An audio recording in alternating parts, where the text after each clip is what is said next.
Hello, everybody, and welcome to this webinar, Clearing the Air on Natural Gas, Health Science Meets Policy Action, put on by CAPE and friends at PSE Healthy Energy, which is an independent science research based out of the US. My name is Kimia Zajian. I am the Engagement and Training Director at CAPE. And I'm really glad we're having this conversation, given the context that gas continues to be a major part of the energy grid in Canada and across the country is also being proposed to be expanded. And I'm sure everybody who's here knows that what we do to the environment, we do to our health. And gas throughout its entire life cycle impacts both the health we breathe, the air we breathe outside, and also the air inside our homes. And so everyone is impacted by this, but especially those who are not able to get gas outside of their homes, and also those who are located in close proximity to the facilities where gas is extracted and also processed. So we can move on to the next slide here. And I want to name that historically and also currently, often it has been Indigenous communities who have been located most closely or even displaced where gas facilities where extraction facilities and processing facilities take place. And so those health impacts are felt both more acutely and also exacerbated by decades of racism, which has eroded social and cultural structures, which has impacted equitable access to health, which has torn families apart. And so given this context, Indigenous communities and leaders across the country are still actively taking on the oil and gas industry and advocating for Indigenous sovereignty and self-determination. And I want to name that CAPE supports and stands alongside that. And recognizes that often this advocacy is directly puts people's lives and well-being at risk. And so today we're going to be having this conversation and talking about policy advocacy, which is important to be able to protect our public health. It's the access to power structure and change that we have. And I also want to name this tension of working within a colonial structure that has contributed to and caused this displacement and the current energy context that we're operating within. And so this is a tension that CAPE grapples with, working both within and without a colonial structure.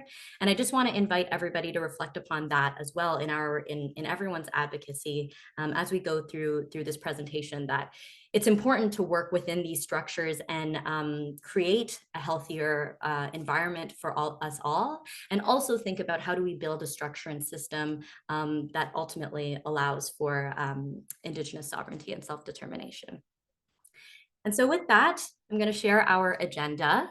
We're going to be starting with my colleague, Rob Barnes, the Climate Program Director at CAPE, who is going to contextualize natural gas, so-called natural gas, also known as fossil gas or methane in Canada. We're then going to hear from PSE Healthy Energy on their methane and health initiative.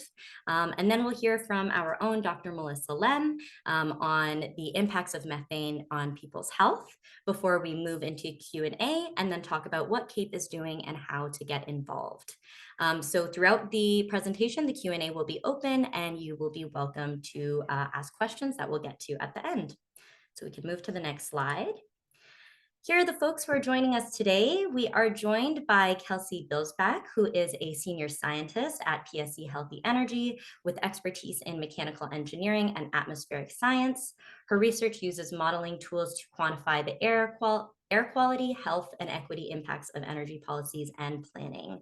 So we're going to share Kelsey's full bio in the chat so that you can read that, as well as Sebastian Rowland from PSE Energy, who joined in 2022 with expertise in environmental epidemiology and public health. His work uncovers the human health impacts of air pollution and energy systems by applying state-of-the-art data and analysis. And Dr. Melissa Lam is, of course, the president of CAPE, as well as the clinical assistant professor at the University of British Columbia, and a Vancouver family physician who works in rural and northern communities across Canada. Melissa is also a widely published writer, climate change panelist on CBC Radio's Early Edition, in-house medical columnist for CBC TV Vancouver, and wears many other hats as well. And so with that, I am going to pass to my colleague, Rob Barnes, who's going to talk us through, contextualize us a little bit on gas across the country and give a bit of a reaction to the federal budget that was recently released. Thanks, Kimia, and good afternoon, good evening, everyone, all across the country today, multiple countries. Really pleased to have this opportunity to chat. I'm going to be brief. I'm wearing my nice shirt because it just came from the federal budget. Speaking of Kimia's mention of colonial structures, I was in it. So just got back from the federal budget and just wanted to give folks kind of a snapshot of where we're at in terms of policy on gas, and obviously the panelists with great expertise are going to dive in deep, but this is kind of hot off the press today with the federal budget. I mean, it's often, as is often the case with these things, it's mixed signals. It's a tale of kind of two narratives, right? On the one hand, the current government has an entire chapter in its budget called the Climate Competitiveness Strategy, which focuses on a number of climate change related policies. But when it comes to gas, the signals aren't all good. So on the one hand, we have support for a number of initiatives. The Carney government is sending the right policy signals for a cleaner electricity grid, for industrial pollution pricing, which would affect our use of gas, for stronger regulations on oil and gas methane. But on the other hand, they're jettisoning a bunch of other policies, some of which CAPE has fought for a long time. Some greenwashing standards might be on the chopping block. The oil and gas emissions cap, which is a policy we fought for a while, and I'm pretty sure Melissa will speak to this because of her expertise on LNG, liquefied natural gas. But there are some new subsidies for liquid natural gas inside the new federal budget. So in a context in which last year we had $9.2 billion of insured losses from climate-related catastrophes across Canada. The question is, who will step up? And right now, I'd say based on today, the federal budget is an indication that the federal government is going to step up to address the challenge. And it remains something that we're all engaged in this conversation for a reason for, right? There's so many things to push on and so many issues to explore related to gas. So with that, I'll just leave it to folks. If there are particular questions in the chat, happy to answer them. Anything related, I'm here for it. Thank you very much. Awesome. Thank you so much, Rob. And with that, we will pass to Kelsey and Sebastian at PSE Healthy Energy. Awesome. Thanks so much for inviting us here today. I will kick off the conversation and then pass it over to my colleague, Sebastian. So just before we dive in, I wanted to talk a little bit about our organization. So we are an independent scientific research institute. We're made up of about 40 people, including public health professionals, scientists, meteorologists, and engineers. And we produce independent peer-reviewed research designed to serve the public interest. So our mission is not only to generate rigorous science, but also to ensure it reaches decision makers informing energy policies that protect human health. And so today I'm going to be talking a bit about the methane risk map, or the MRM, which we released at the end of August. And the MRM is a flagship tool of PSE's Methane and Health Initiative, which was launched to expand the scientific foundation for methane mitigation solutions that protect human health and the climate. Next slide, please. So I wanted to take a moment to acknowledge all the different people behind this work. PSE's team has conducted rigorous research on oil and gas systems for many years, and the work I'll be talking about today is just a slice of this research, but it builds on nearly a decade of work. Next slide, please. I also wanted to highlight two recent publications that came out this summer. One was on our upstream gas composition database, and our other was on our approach for modeling the air quality impacts and human health risks of methane superemitter events. And these papers summarize the scientific foundation upon which PSE's methane risk map is built. And I'll be sharing some key findings and takeaways from this work. Before diving in, I just wanted to kind of paint a picture of what I think about when I think about methane and air pollution from oil and gas systems, kind of orient us to where the piece I'm going to talk about and where Sebastian's going to talk about. So there are a few different types of air pollution associated with methane. We scientists often think of these as pre-combustion emissions and post-combustion emissions. And so pre-combustion emissions occur where methane is leaked, and it can include things like a well blowout or a pipeline leak. And these include things like methane and hazardous air pollutants like benzene. Post-combustion emissions have a different mixture, and they can include they're basically generated when fuels are burned, and they can include things like flare stacks and gas stoves. And combustion produces a different set of pollutants, including things like nitrogen oxides and fine particles. And so I'm going to be first talking about some of our findings from pre-combustion emissions in the upstream sector, and then I'll be handing it over to Sebastian, who will talk both about pre-combustion and post-combustion emissions from the downstream sector. Next slide, please. So,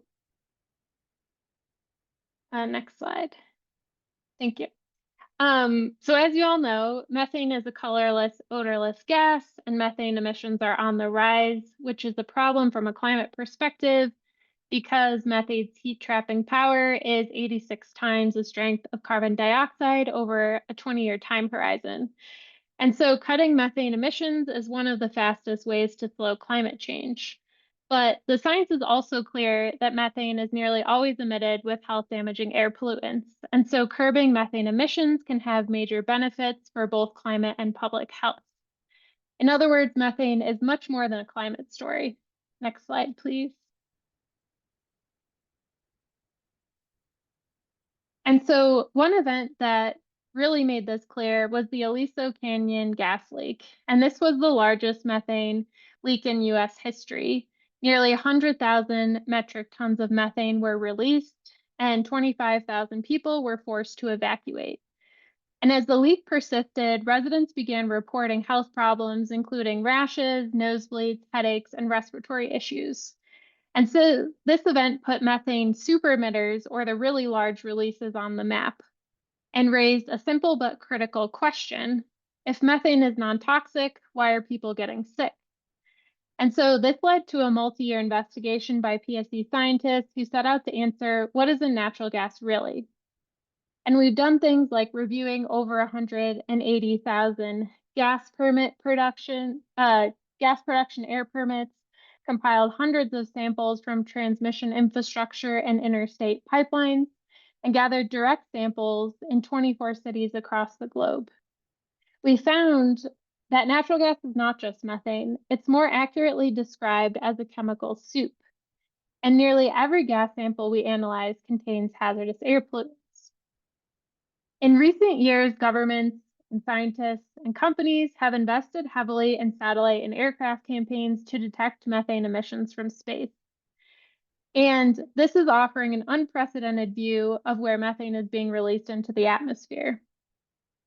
What satellites have shown is that Aliso Canyon wasn't just an isolated case, but that methane superemitter events are happening all the time across the oil and gas supply chain. Is it possible to go back a few slides? I think. Perfect. And so methane superemitters are unique point source events that release over 100 kilograms per hour of methane. And so current satellite technologies only detect methane from superemitters. And so with all this new data coming online, we wanted to answer, what are the safety and health risks downwind of communities living near these really large methane emissions events? Next slide, please. And so to answer this question, PSE released the methane risk map in August of this year. And this is the first and only tool to translate methane as a climate problem into methane as an air quality and human health problem.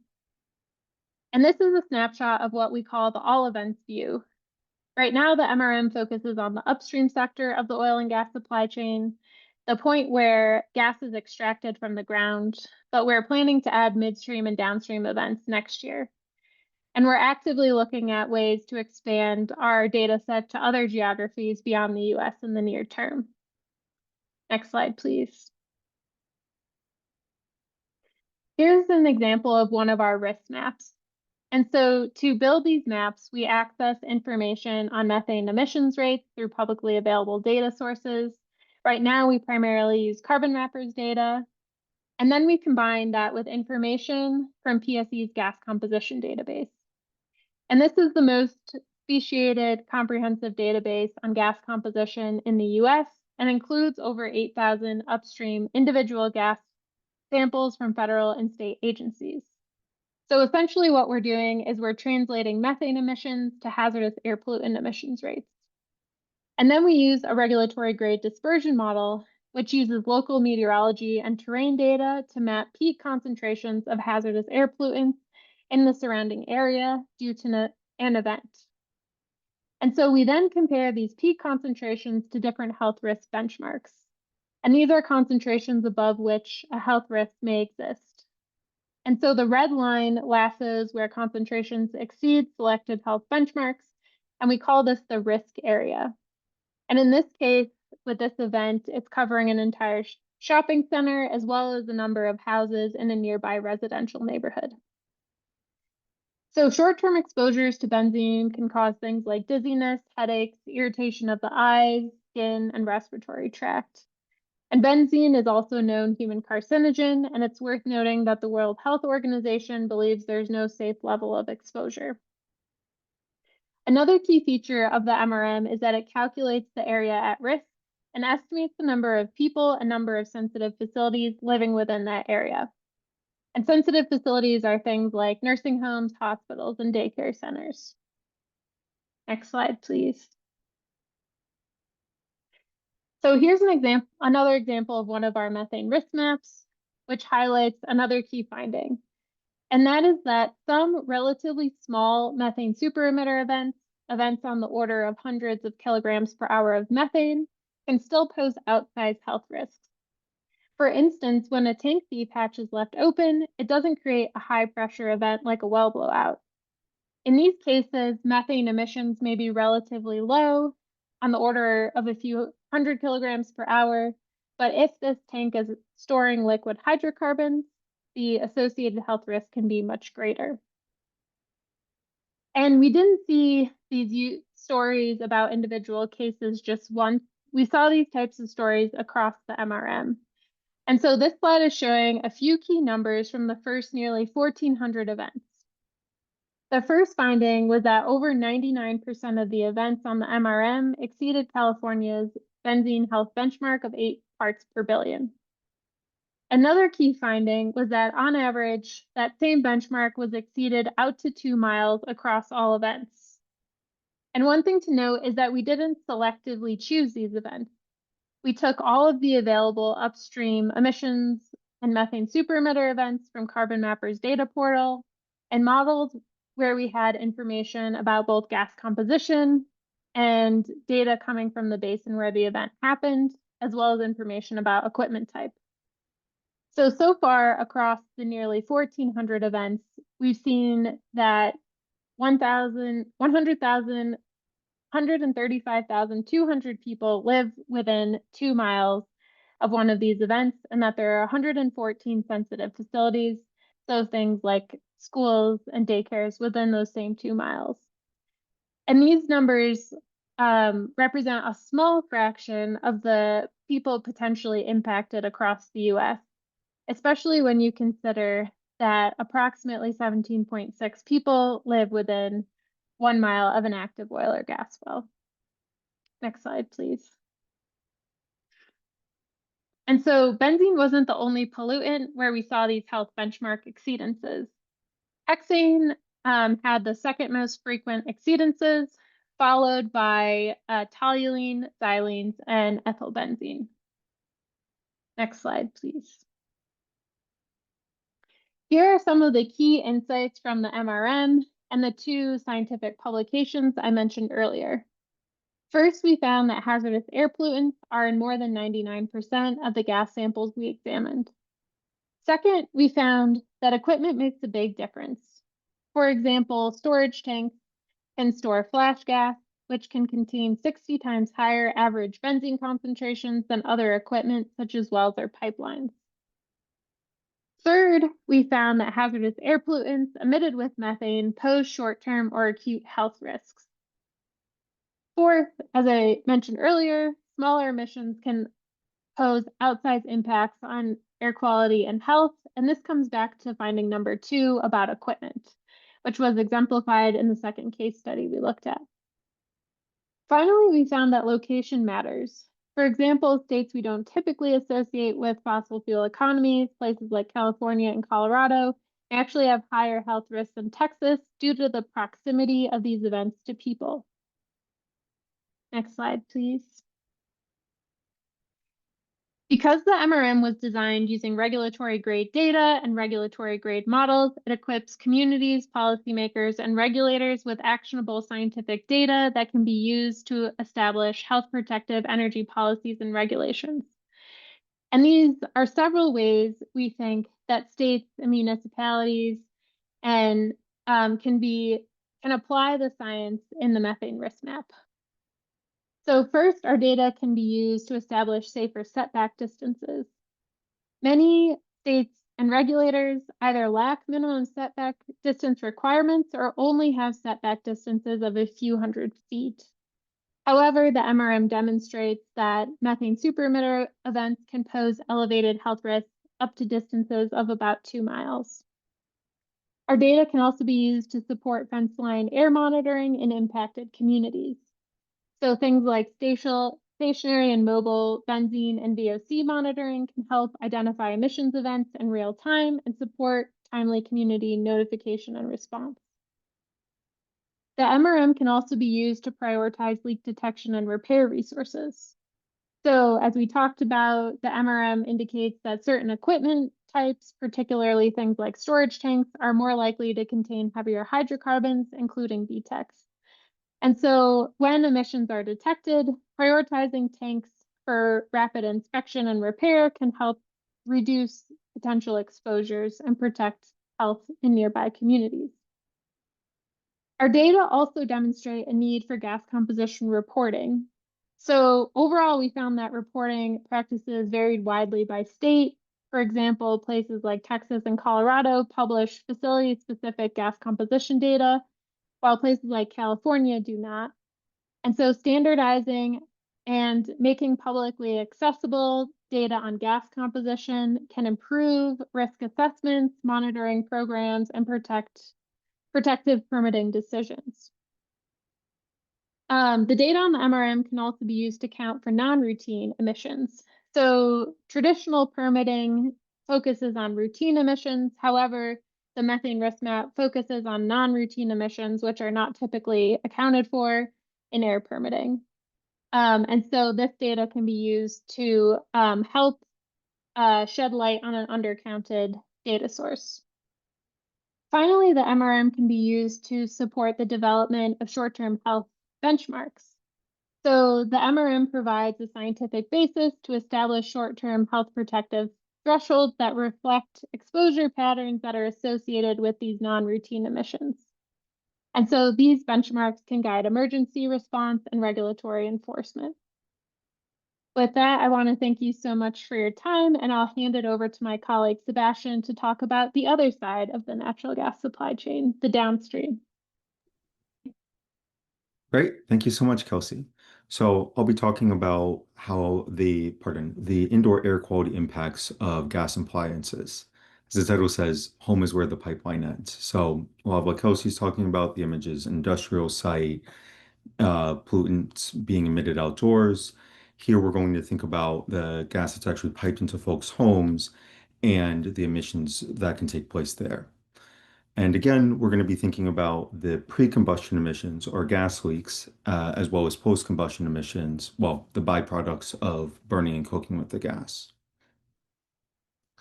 One thing we need to keep in mind when thinking about indoor air quality impacts is we need to think about the emissions rate, how much of the pollutant is actually being, emitted into the home size and the ventilation rate. In other words, how much do these pollutants get diluted and leave the home, as well as how much time do folks spend in their homes.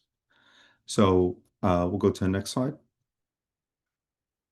And I want to make sure to note that the work I'm presenting on here is building on years of research and collaboration into this topic. And what I'm presenting here is weaving together a story from multiple papers and projects. And here I've illustrated six of those key papers. I want to make sure to note one of our key collaborators, the Rob Jackson group at Stanford University. They've been key collaborators in our sampling, study design, and analysis of our results. Next slide. One of the first questions we really dug into in this topic was to try to understand how common are pre-combustion emissions? How common are natural gas leaks, and how big do they get? Surely most folks would smell a leak if their home had a leak, right? So to answer this question, we examined 53 homes in California. These are participant homes. They're not lab studies, anything like that. We're actually going into active homes that are used and measuring the methane emissions rate. To measure our methane emissions rate, we seal off the home, or pardon, we seal off the kitchen. So you'll seal any source of ventilation, vents, windows, doors, and you watch the methane concentration in the kitchen. As that concentration increases, that's telling you how much natural gas, how much methane is being released from the appliance. And what we found was shocking. Even when off, every single one of these gas stoves was leaking natural gas, including some that were quite leaky. On average, it was about these stoves were leaking about 1% of the gas that they were using. Now, this was a study just in California, but given that there was no patterns around the age of the stoves, the design of the stoves, this is a common phenomenon. These findings were further validated when in a separate sampling campaign across 17 cities in the US and Canada, we again found ambient leaks, and some of them quite large. In this study, we don't have quite as precise of measurements of the methane emissions rates. We're measuring methane more as a safety concern. When methane reaches 5% by volume concentration, it can pose an explosivity risk. So we were checking for methane just from a safety concern. And what we found were there were a number of homes that actually had leaks large enough that they led to elevated methane levels in the home. Only one of these homes where the methane level was so high, we actually called emergency services. But for many of the other ones, the methane levels were more than 5 times background concentration. So methane in the home 5 times higher than what you would find in just the air outside of the home. So putting this all together, what this is telling us is gas leaks are prevalent, and many folks are living with gas leaks and they're not able to smell them. And for some homes, those leaks can accumulate into some level of methane and natural gas in the home itself. Next slide.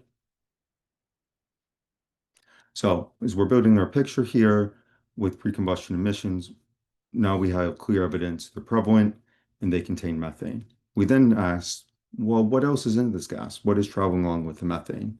So next slide.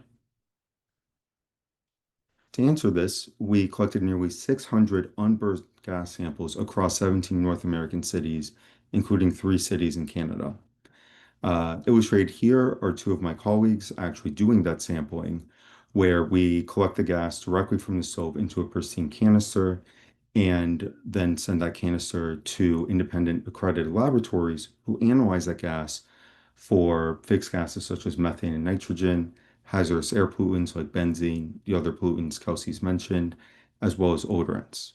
And what we found, next slide, was that residential gas also contains benzene and other hazardous air pollutants, particularly hexane and toluene. In the plot here, we're showing our samples and their benzene concentrations, where each point is a different sample and the bars are the city means.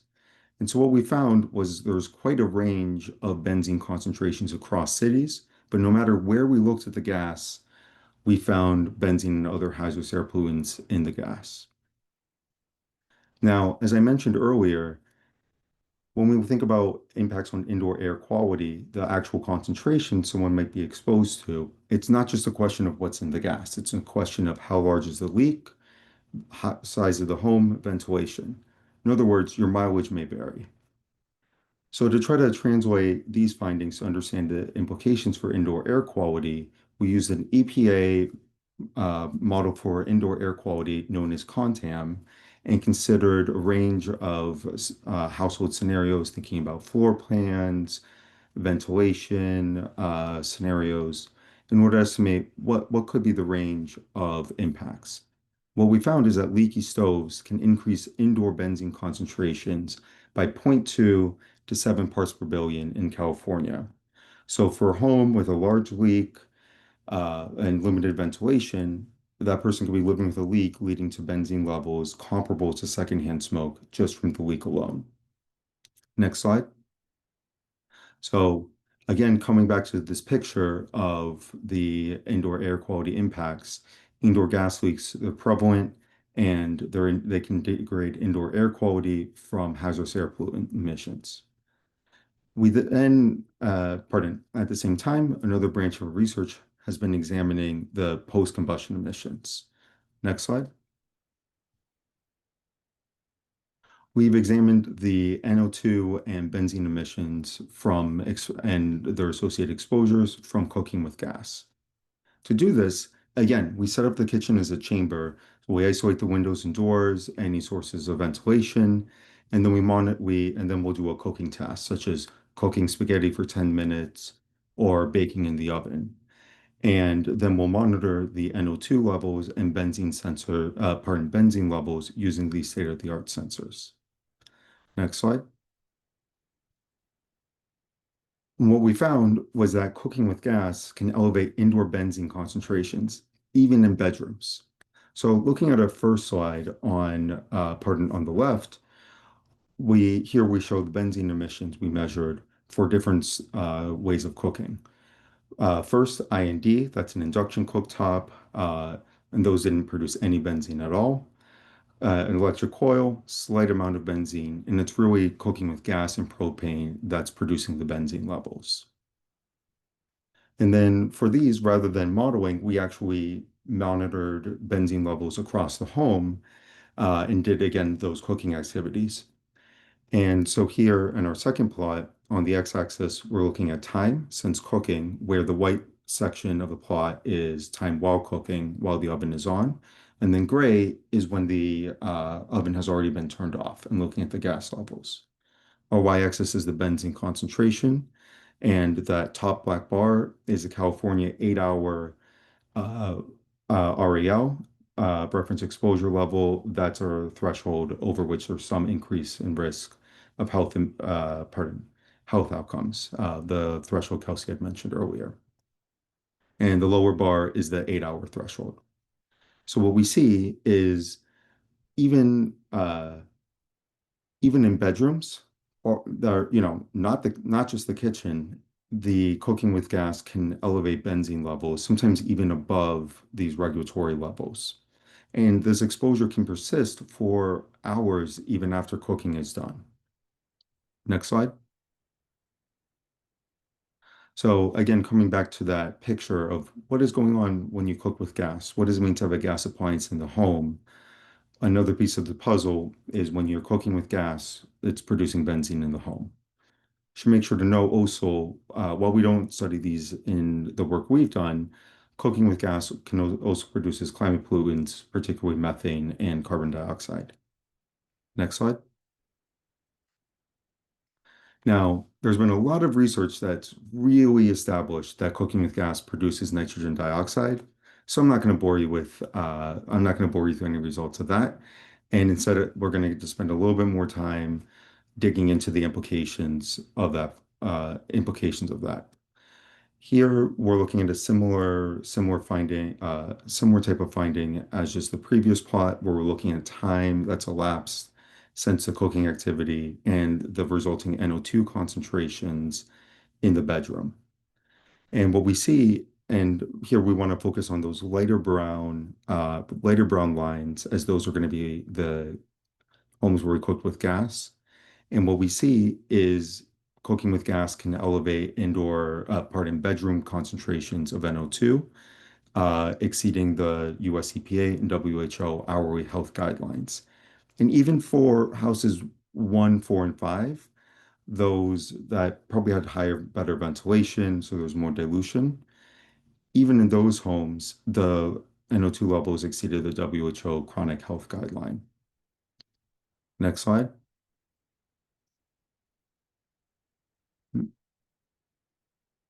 Now, a common hypothesis is this is solvable. You just cook with a range hood, you turn on the range hood, it will suck up all that pollutant, no problem. Unfortunately, what we found was even when the range hood is on, NO2 from gas stoves can exceed health guidelines. Here in these two plots, we're showing the results for two of the homes where we cooked with the hood on, that's the brown line, as well as with the hood off, that's the black line. And what we see if we look at house 4, plot B, even when the hood was on, it did decrease the NO2 levels in the kitchen, but did not completely mitigate the issue. And then in the second home, house 6, turning on the fume hood really didn't impact exposure levels. Next slide. Given that the impacts of the production of NO2 is so well established, we then want to understand the implications of this at a population level, looking beyond any one individual home.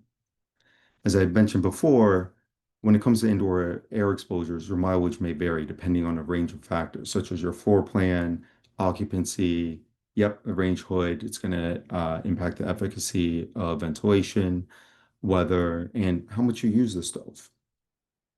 So we modeled the indoor impacts of cooking with gas over modeling it for an entire year, thinking about ranges and combinations of these different factors that represent populations in the US using representative surveys. And here our diagram just shows the different factors we considered in that model in an example floor plan that we used.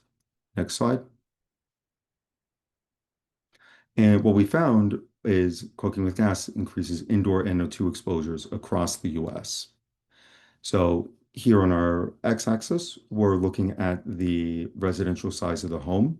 We binned our homes based on different residential sizes in order to get a sense of the impact of residential size on exposure. What we found is that much smaller apartments, such as my tiny New York City apartment, are going to have tend to have much higher NO2 exposures for cooking with gas. And here on the y-axis, we're looking at chronic annual average NO2 concentrations. Additionally, we then used epidemiological exposure response relationships to estimate the impacts on pediatric asthma. We estimated about 50,000 cases of pediatric asthma can be attributed just to chronic NO2 exposure from cooking with gas. Now, you all are physicians, and I certainly need to be clear that we have a wide confidence interval on this estimate. The quantitative association between the exposure and the outcome is still being refined in the research, but there's high confidence in the direction of the association between NO2 and asthma. Next slide. So putting the picture all together, when we think about cooking with gas in the home, we need to think about pre-combustion emissions, those gas leaks releasing methane, as well as hazardous air pollutants, as well as those post-combustion emissions, burning that gas that's releasing climate pollutants, as well as benzene and nitrogen oxides. Next slide. And I'll pass it over to Dr. Melissa. Thank you. Thank you so much, Sebastian and Kelsey, for this excellent description of the health risks of methane gas in homes. You can maybe just go to my next slide there, please. Home is where the pipeline ends is such a good phrase that I'm going to remember, file away for future use. And now what I'm going to do is bring this discussion home a bit to what's happening right in our backyard here in Canada. We know that Canada is in the top 5 methane gas producers in the world. And today in BC, over 85% of that gas is in fact unconventional fracked methane gas.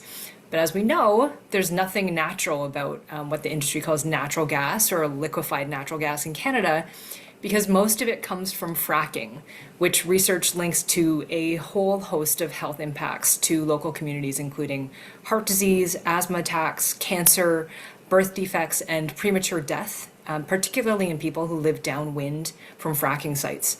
So it's no surprise that several countries around the world, despite having access to gas reserves, and have banned fracking, including France, Germany, Italy, Ireland, Switzerland, and Costa Rica.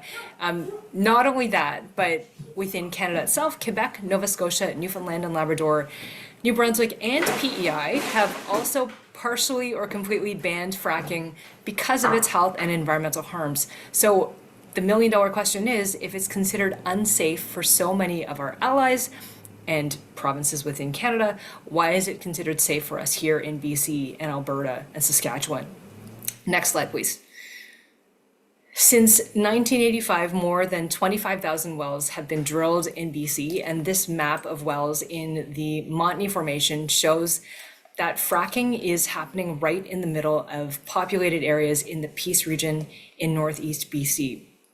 And the $40 billion LNG Canada project, the largest single private industry investment in Canada, which includes an export terminal and plant in Kitimat and the Coastal GasLink pipeline that runs gas from the fracking fields in the Peace to the coast, sent its first shipment overseas in June. And because of it, we could see up to 50,000 fracking wells being drilled in northeast BC alone. Next slide, please.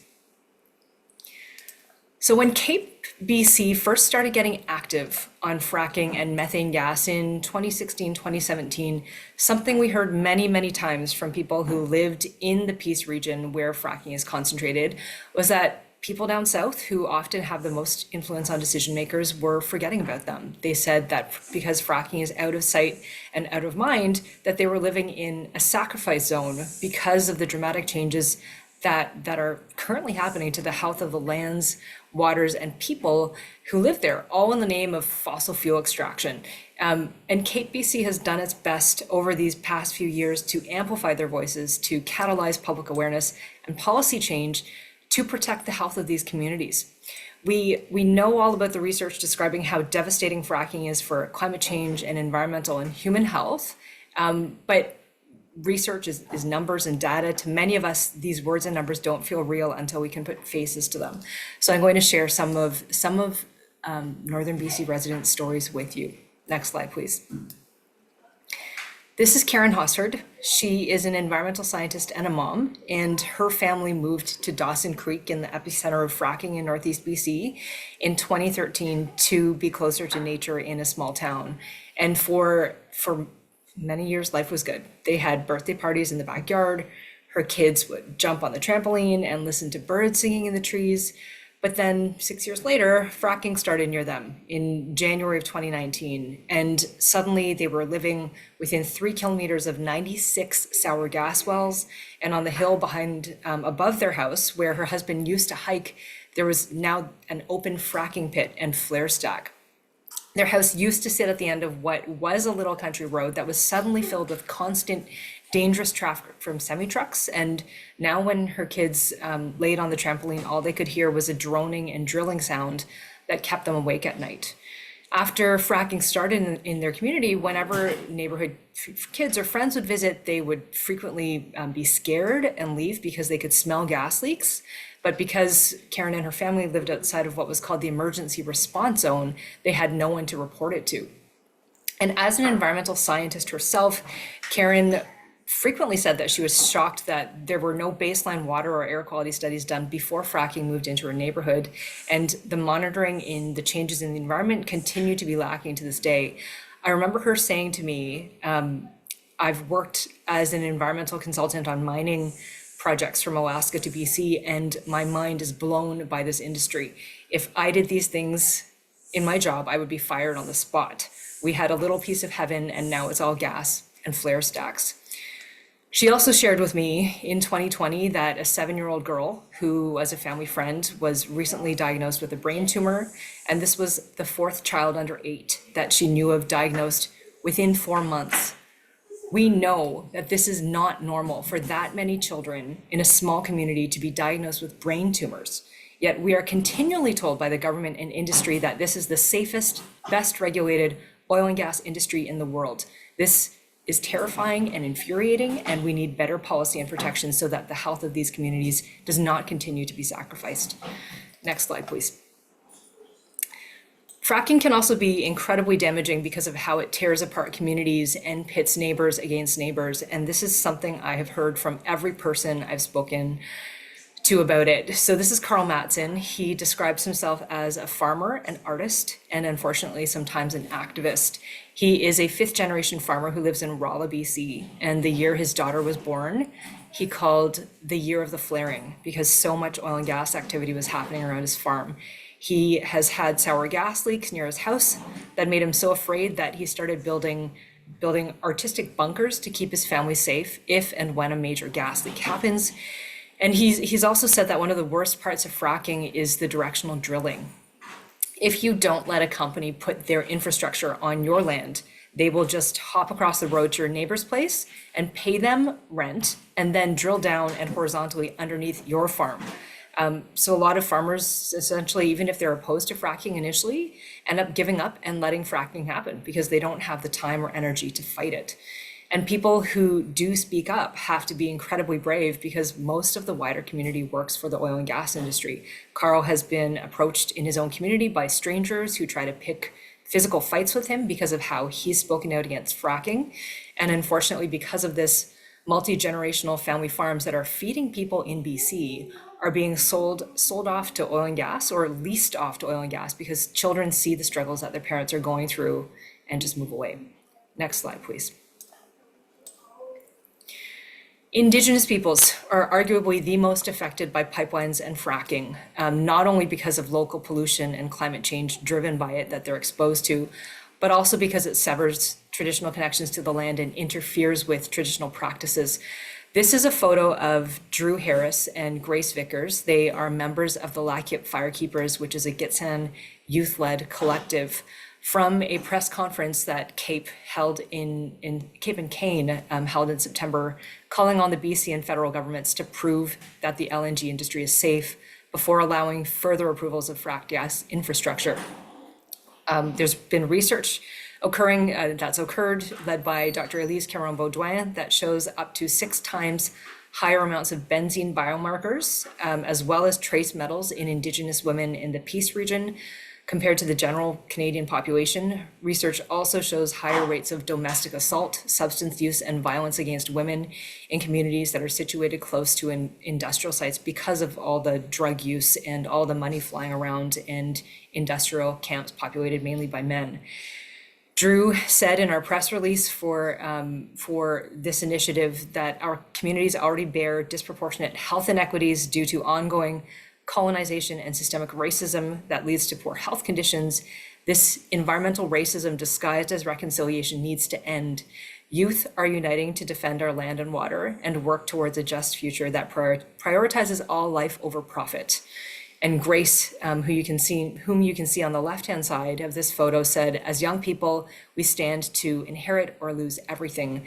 The 7 generations principle reminds us that what we do today shapes the lives of our kin tomorrow. Our air, our rivers, our food are not endless.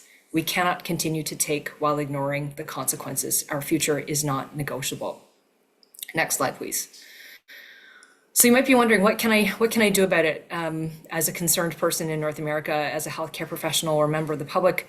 This is what Cape BC is doing about it. We have launched a number of diverse community-led initiatives like collaborative press conferences and campaigns that have gotten widespread media attention. We do government relations. We've launched art shows and healthy climate solution fairs. that center healthcare access, Indigenous rights, and safety in the fight against fracked gas, and also present solutions. So in doing this, we're moving the needle on awareness and action on methane gas in BC and beyond. And given the massive gap between the health harms communities are describing on the ground and the regulations in place to protect them, our primary call right now is for the federal and provincial governments to fund a comprehensive and cumulative health impact assessment of the fracking and LNG industry before more and more permits for this dangerous and polluting industry are issued. This is really the fight of our lifetimes to protect people's health and the integrity of our agricultural lands, our water integrity, Indigenous rights and safety, and the safety of people in their homes all over this continent. And so I just want to end by saying that you being here today is a real show of support, and I hope you'll continue to join us in our work for healthy people and a healthy planet. Thanks. Beautiful. Thank you so much, Melissa, Sebastian, Kelsey. You all painted a very comprehensive picture of the health impacts of gas, and thanks, Melissa, for grounding that in some stories. This floor is now open for questions. There are some questions we'll come to in the chat, but you are also invited to ask if you have more. I wonder if we can stop the screen share for the Q&A portion, if that's possible. And before I get to the Q&A in the chat, we have a couple questions for you all here. So I wonder if floor is open to everyone. How do you see these findings translating into clinical guidance or public health messaging that physicians can use with patients or communities? So whoever feels called to speak first.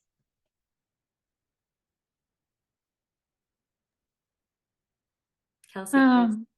Yeah, so I think an important piece from my perspective, and so I know I talked a lot about methane super emitters, but one thing that was really striking to me is that, and I think I hear a lot about, the general air pollution from oil and gas operations and these kind of like routine lower level operating emissions. But what was very interesting to me is like a super emitter might not be very long, but it's very large, and it can pose, like a single event can pose health risks. It's not like you have to have many different, wells. It could just be one event at one well. And just the fact that these types of events tend to be happening all the time, much more than we ever expected before satellites were launched to look at these things. So I think that was a interesting finding for me, is that just one event can have an outsized impact on health. Thank you, Kelsey. Sebastian, Melissa, any thoughts on how these findings can be translated into clinical guidance or public health messaging for physicians? How about I sandwich myself in between you here? So I will say that I have a number of colleagues who are environmentally conscious. Not all of them are members of CAPE, and I've spoken with them about gas. I'm really fun at parties, talk about fracked gas sometimes. And they are concerned about climate change. They're concerned about greenhouse gas emissions. But what actually got one physician couple of mine to actually switch out their gas stove for electric was when I spoke with them about the benzene research. So one of them is an oncologist, a cancer doctor. Another one of them is a kidney doctor. And the minute my oncologist friend, she's got 3 young children at home, heard about the risks, heard about benzene, she treats patients with cancer every day in her practice. They immediately set work in motion to remove it from their homes. We know how much money and resources people spend on cancer treatment when they have a diagnosis. And one of the best things that you can do is actually eliminating this known source of benzene from your home. So I would say that phrase that you presented, Sebastian, home is where the pipeline ends, probably has the most relevance for the most people clinically. And it's a real rationale for all the different municipal fights we have going on at regulation to end new gas hookups to homes. There's a huge rationale for that. It's not just in the kitchen, it's elsewhere that leaks happen as well. I know there's research happening centered in McGill right now. They sent some scientists to Vancouver area actually to do a similar study to measure methane leaks within homes within this area. And hopefully those results will be forthcoming soon. But yeah, I think the most clinical relevance happens with this question around gas in our homes for the broadest number of patients. Thank you, Melissa. That's honestly, I had the exact same story. We have been working on the benzene paper, and at a certain point of looking at the results in one of the plots, I just came back at the end of that day, and that was it. We switched to induction. I think it's really hard to think about, it's your own home. What I would add, the one part I really want to add around clinical guidance is don't assume that someone isn't living with a gas leak just because they're not reporting one. One finding we're often not able to bring up just because there's so many findings is the reality is there's a wide range of smelling abilities, but the standards, the smelling standards, the number one way you're supposed to identify a gas leak is just by smelling it. And those standards are based on the average smelling ability. Many people don't have the average smelling ability. They have less than the average smelling ability. So that means they could be living with larger leaks, leading to hazardous air pollutant levels, as well as potentially at times like those safety risks if the gas concentrations accumulate high enough. And that's just been one concern that's really been top of my mind. Thank you. And Sebastian, there is a question for you in the chat that I think would be helpful to answer out loud as well. And I'll also invite Melissa and Kelsey if they have anything to add. Someone had asked whether you looked at pollutant levels in homes with gas heat or hot water, but without gas stoves. So talking about other gas appliances that aren't gas stoves and those impacts. Sure. So I'll tackle that, and then Kelsey, anything you want to add? So we haven't looked specifically at homes with that exact combination of factors, but we have found that gas water heaters also leak methane, also leak natural gas, and they also are burning natural gas. So you're going to have those same patterns of emissions taking place. One key difference, though, is that heaters they're not necessarily going to be in your living spaces. Sometimes they're isolated in the basement or maybe in some sort of water closet. And sometimes the home design will have so that air is vented to the outdoors. So the indoor air quality impacts of gas heaters is going to look different, although we haven't examined that directly. Kelsey, anything you would add there? Maybe I'll jump in here to say that, just like you said, Sebastian, the gas is still burned and it's still creating pollution that goes somewhere.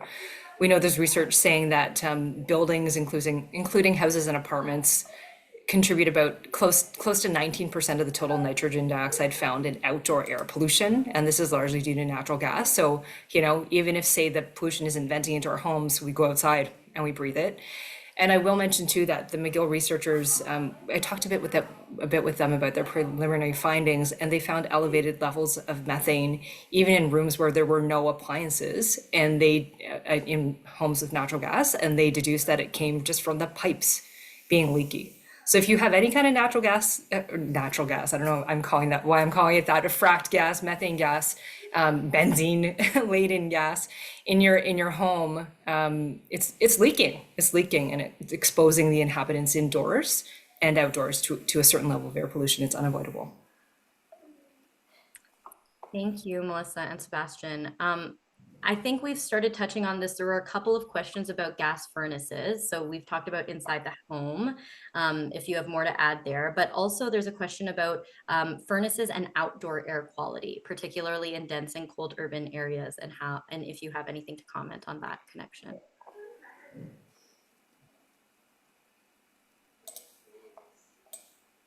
I think I just mentioned some of those stats around up to 19% of outdoor NO2 being contributed by gas burning furnaces. So yeah, absolutely. Whenever you burn fossil fuels, you're generating air pollution that's harmful for human health. Those burning emissions have to go somewhere. Beautiful. And I wonder, can we talk a little bit about, both Sebastian and Melissa shared about someone removing a gas stove after learning about this. Can you talk about systemic or political level actions in instances where individuals themselves are not able to get the gas stove out of their home? What can we advocate for at a systemic level? But why don't I speak to what KBC has been doing, which is essentially, so we're calling for changes in building codes, provincially and nationally, to end hookups to natural gas, for a number of reasons, whether it's climate or indoor air pollution and the related health impacts. So to kind of to require municipalities to make sure that all new homes are as healthy as they can be. And this doesn't even impact all of the pre-existing homes that are already on gas. This is the lowest hanging fruit, is preventing new homes from being exposed to this. And the research, survey after survey, also shows that people are, in fact, in support of this, is for municipalities to require healthy, non-emitting sources of heating and cooking in new homes. So it's also something that's popular. So yeah, I mean, just make it easy for people. Don't make them have to choose between homes with gas and with electric, as particularly new ones. Just make sure that everyone has the healthiest technology that they can have from the outset. But it is something that we are fighting, given the fact that there hasn't been some kind of national or provincial building code being passed. It's something that Cape BC is fighting municipality by municipality in collaboration with other partners, to make sure that we uphold and advance current standards around ending gas hookups in new buildings.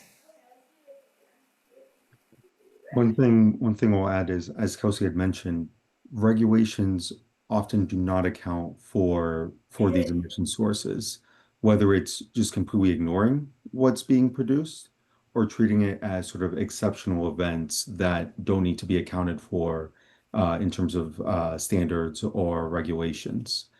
And what we're finding is, again and again, these leaks occur, they're prevalent, they shouldn't be a surprise. And when we're considering designing and regulating our energy system, we should be taking into account the latest science and not being surprised from things that we, have been well established.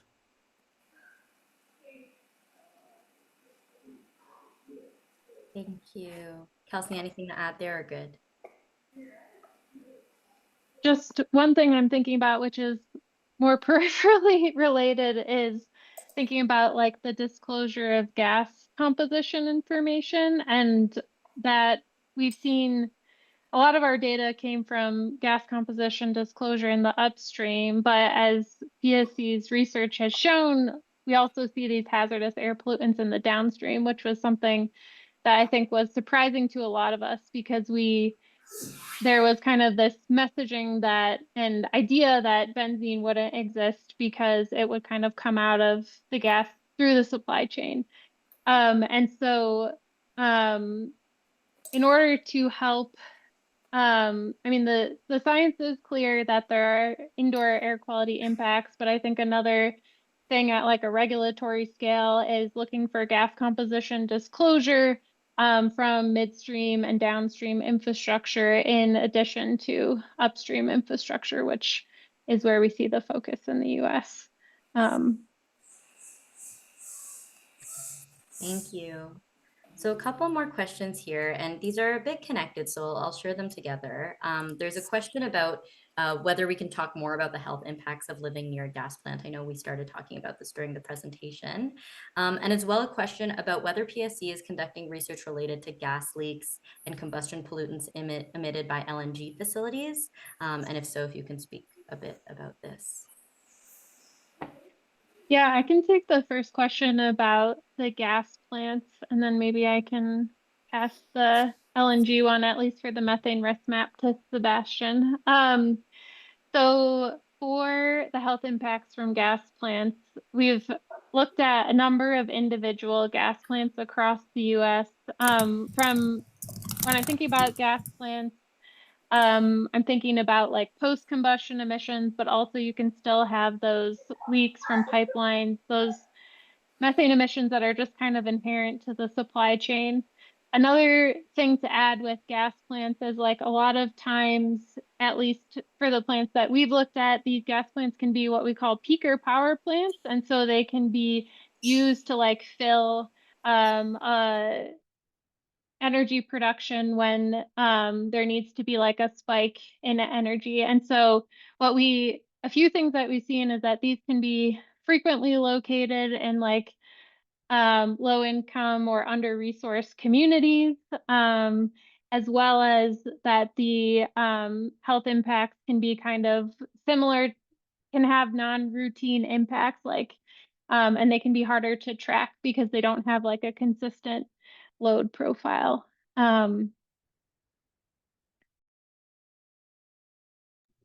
And on the LNG question, I'll say that is one of our upcoming research topics is to better understand leakage and the hazardous air pollutants released along with that leakage for LNG plants.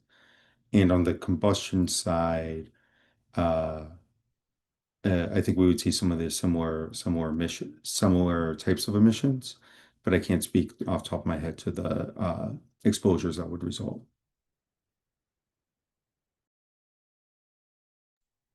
Melissa, anything to add on living near a gas plant or combustion pollutants emitted by LNG facilities? Well, I know there are experts on the call right now who actually just did research on flaring around LNG facilities and how there's a lot of gas emitted in the startup part of commissioning of a gas plant that is not accounted for in environmental or for that matter, health impact assessments. So I'd encourage people to look that up. But I would like to mention an impact that government doesn't always pay attention to when it comes to LNG and fracking, which is impact on local healthcare systems. So not only are they seeing higher burdens of disease, I mentioned the 3 different brain tumors that were happening in kids under 8 from Karen Hosford, but a lot of these are physician families, in fact, that are observing these health outcomes, and these health outcomes are occurring within their own family members. And Dawson Creek, I think I just saw an alert from Doctors of BC, an article that was sent out today showing that they had yet another emergency room closure. I think it was a couple of years ago that Northern Health had the highest number of emergency room closures in any health authority in the province. And there were so many stories saying Dawson Creek emergency room closed. And so, I've spoken with several physicians anonymously because they don't want their names out, just because of what they fear would be reputational risks because of their ongoing ties to the community, even though they've left. I know that at least 7 physicians have closed up their practices and left Dawson Creek, specifically because of their concerns about the health and community impacts of the LNG and fracking industry. And it takes about 15 doctors to staff and run the community ER and 15 family doctors. And so if you lose 7 within the space of a few years, that's a huge loss for the community. And so this industry is having impacts beyond direct health impacts on local populations. It's also impacting access to healthcare, which we know is a top issue for governments on all levels. And so I think that's something that's not spoken about enough. I know that CAPE and CAPE-BC have tried to do a good job at raising awareness about that, but this is something that often makes politicians sit up when you speak with them is local health impacts. They kind of wave their hands at, okay, whatever, climate change. But when they start hearing about healthcare professionals leaving and then the higher risks of cancer, heart disease, lung disease, premature death, birth defects, that's what makes them sit up and listen. So I think we have a real opportunity here to raise awareness about the health impacts at multiple levels along the supply chain, because that really seems to be a compelling message for decision makers and the public. Thank you. There's a bit of a specific question here. It's what is the reason for the variation in benzene composition, and why would Vancouver's gas have one of the highest levels? Yeah, it's a great question. It was honestly quite surprising. We had no idea that gas in the home, what you would think of as sort of a commodity, could have so much variation. A lot of the answer is going to boil down to the original geology of the gas, what's coming out of the ground, and what that composition looks like, as well as in the processing of the gas. How much did it get processed? How much was removed? For Vancouver specifically, we weren't able to find an answer of why the gas looked so different there, why the benzene levels were so high. But it's probably some combination of those factors. Thank you. We have 1 minute left in our Q&A portion. I wonder maybe we can wrap with, we'll go to each of you and maybe one key message you'd want every clinician to take away from today's discussion. Maybe I'll start with you, Kelsey.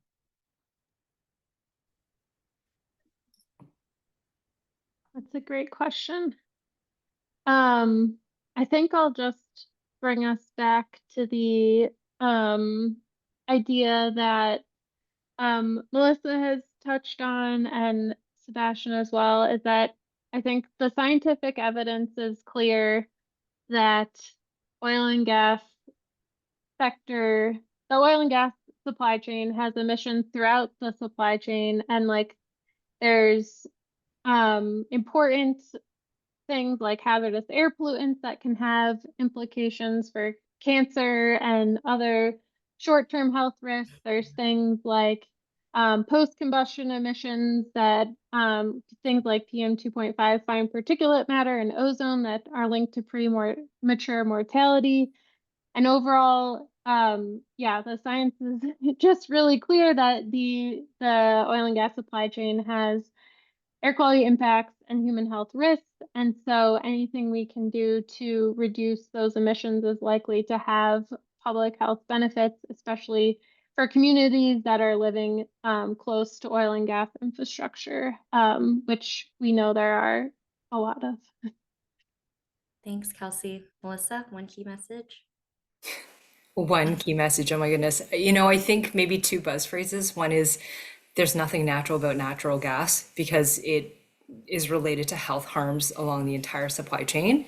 And then Sebastian's phrase, home is where the pipeline ends, I think is really important. So yeah, I think just recognizing that there's no such thing as a clean or healthy fossil fuel, and that we need to end our addiction to it as quickly as we can if we want a livable future and if we want healthier populations. Thanks, Melissa and Sebastian, to close us off here. Well, Melissa stole mine. I think I should make sure to give credit to our colleague Drew McCanowitz, who coined the original phrase or developed the original phrase. Uh, so yeah, I'll just say it again. Home is where the pipeline ends.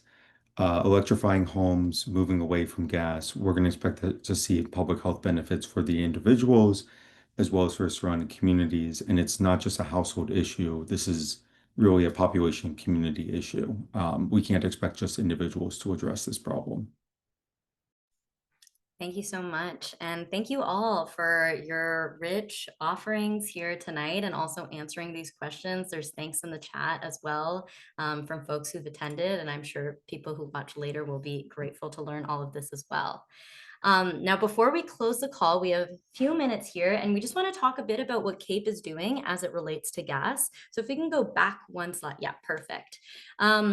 CAPE across the country is doing a lot as it relates to gas. And so these are just a few examples.